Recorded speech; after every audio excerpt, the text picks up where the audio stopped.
آپ دیکھیں گے کہ جوان بیٹی کی شادی ہونے والی ہوتی ہے، بارات آنے والی ہے، اپٹن لگایا جا رہا ہے لڑکی کو، تو لڑکی مایوس بیٹھی ہوئی رہتی ہے، کچھ نہیں بولتی۔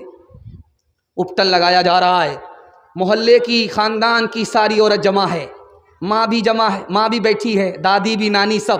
ان سب کے باوجود بھی وہ لڑکی مایوس ہے، کچھ نہیں بولتی ہے۔ جانتے ہیں کیوں؟ دو وجہ سے۔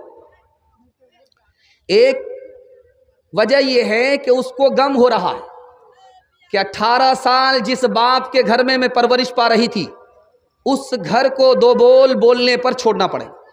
ایک غم تو اس کا ہوتا ہے۔ دوسرا غم جانتے ہیں کس کا ہوتا ہے؟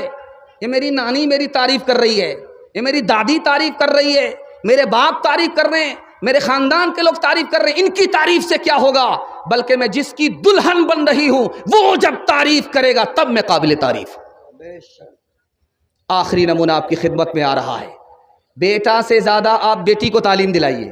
آپ کو بہو کو تعلیم دینے کی ضرورت نہیں ہے، ماں کو تعلیم دینے کی ضرورت نہیں ہے، ساس کو تعلیم دینے کی ضرورت نہیں ہے۔ یہی بیٹی آگے چل کر کے ماں بنتی ہے، بہو بنتی ہے، ساس بنتی ہے۔ بیٹی کو آپ زیادہ تعلیم دلائیے، انشاءاللہ۔ تعلیم کم ڈگری زیادہ دلائیں گے، ہاتھ اٹھائیے، دھیان رکھیے گا۔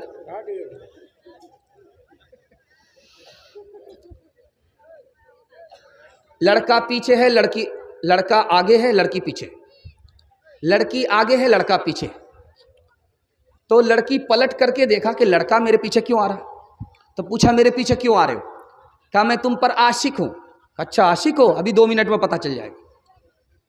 کہہ رہے اللہ کا بندہ کتنا بے وقوف ہے، مجھ پر کیا عاشق ہے، میری بہن پر عاشق ہو جا، میری بہن مجھ سے زیادہ خوبصورت ہے، میرے پیچھے آ رہی ہے۔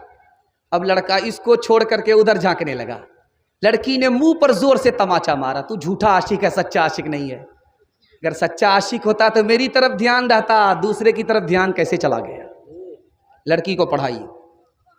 پیر صاحب آئے بستی میں، میرے حصے کا جلسہ مکمل ہو رہا ہے، آپ کو دعا تک جلسے کو مکمل کرا کر کے اٹھنا۔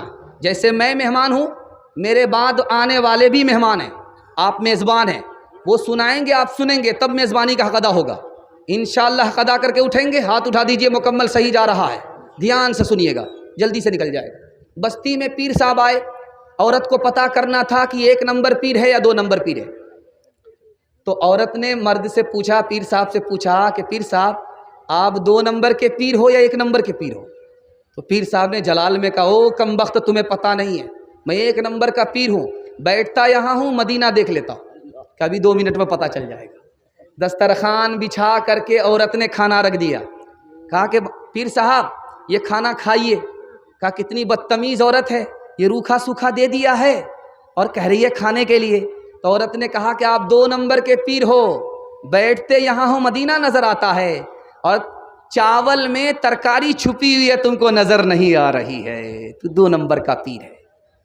ایک بات جس مثال پر میں پیغام کو ختم کر رہا ہوں، جس کے لیے میں نے اس موضوع کا انتخاب کیا ہے، اس مثال کو سنا کر کے جلسے کو مکمل کر رہا ہوں، دھیان سے اس کو سنیے گا۔ جب بیٹی سسرال سے میکے آتی ہے تو گھر کی ساری عورت گھیر لیتی ہے، اس سے سوال کرتی ہے کہ بیٹی یہ بتاؤ تمہارا شوہر کیسا تھا؟ تو لڑکی کہتی ہے سبحان اللہ۔ اب اس سے پوچھا جاتا تمہارے سسر کیسے تھے؟ تو کہتی ہے ماشاء اللہ۔